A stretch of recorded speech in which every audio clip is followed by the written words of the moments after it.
ចាសួស្តីបងប្អូនទាំងអស់គ្នា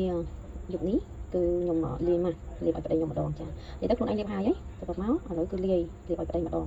ពួកកុំឲ្យប្តីចំណាយថាស្អាតតែប្រពន្ធអញ្ចឹងណាហ្នឹងហើយអញ្ចឹងគាត់ជាបរិសុទ្ធគេចាំគាត់ខ្ជិលអញ្ចឹងយើងជាប្រពន្ធយើងលាយឲ្យលាយឲ្យគាត់ទៅចាអញ្ចឹងចាំតាមទាំងអស់គ្នាព្រោះស្បែកមុខប្តីខ្ញុំគាត់អត់ដែរលាយអីទេបងប្អូនចានិយាយទៅគឺគេច្រើនបរិសុទ្ធគឺគាត់អត់សូវលាប skin care ទេចាហើយមុខប្តីខ្ញុំគាត់ស្ងួតខ្មៅស្អាប់ចាមុខគាត់ស្អាប់ហ្មងប៉ុន្តែគាត់មានមុនមានអីទេអញ្ចឹងយើងចង់ម៉ាស់មេតាម៉ាស់នេះទៅដើម្បីឲ្យស្បែកមុខគាត់មានសំណើមភ្លឺរលោងបែបធម្មជាតិព្រោះមេតាម៉ាស់នេះជារបស់ធម្មជាតិផលិតផលធម្មជាតិអញ្ចឹងយើងលាបបានទាំងក្មេងទាំងចាស់ទាំងស្រីទាំងប្រុសនិយាយទៅគឺលាបបានគ្រប់ហើយលាបបានគ្រប់ពេលវេលាចាអញ្ចឹងព្រោះយើងជាប្រពន្ធក៏យើងចង់ឲ្យប្តីយើងស្អាតដែរអញ្ចឹងណាចាកុំឲ្យថាស្អាតតែប្រពន្ធអីចឹងទៅអញ្ចឹងទោះបីជាប្តីខ្ជិលក៏យើងតែប្រឡាក់ឯងដើម្បីឲ្យស្អាតទាំងអស់គ្នាអញ្ចឹងចាំតាមទាំងអស់គ្នាបងប្អូននេះគឺខ្ញុំលាយហើយអញ្ចឹងតាមពេលដែលគាត់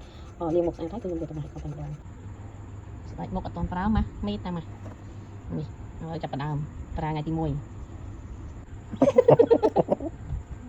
លាបរួចឲ្យបងប្អូនមើលយើងលាបម៉ាសាហើយទុករយៈពេល15នាទីទៅ30នាទីខ្ញុំនឹងទឹកមុខចេញវេទនាយើងចាប់គុកដែរលាងមុខហើយអាយ៉ាមកភ្លាមផ្លែកផ្លែតនេះយើងភ្លឺជាងមុនមានដាក់ផ្លាស់ទេនេះកាមេរ៉ា iPhone ស៊ីនឥឡូវលាបលេនេះម្ដងលេយកបងប្អូនលេហ្នឹងគឺយើងទុំតែតេស្តសាកល្បងគឺតេស្តជាមួយស្បែកមុខប្តីខ្ញុំតែម្ដងចឹង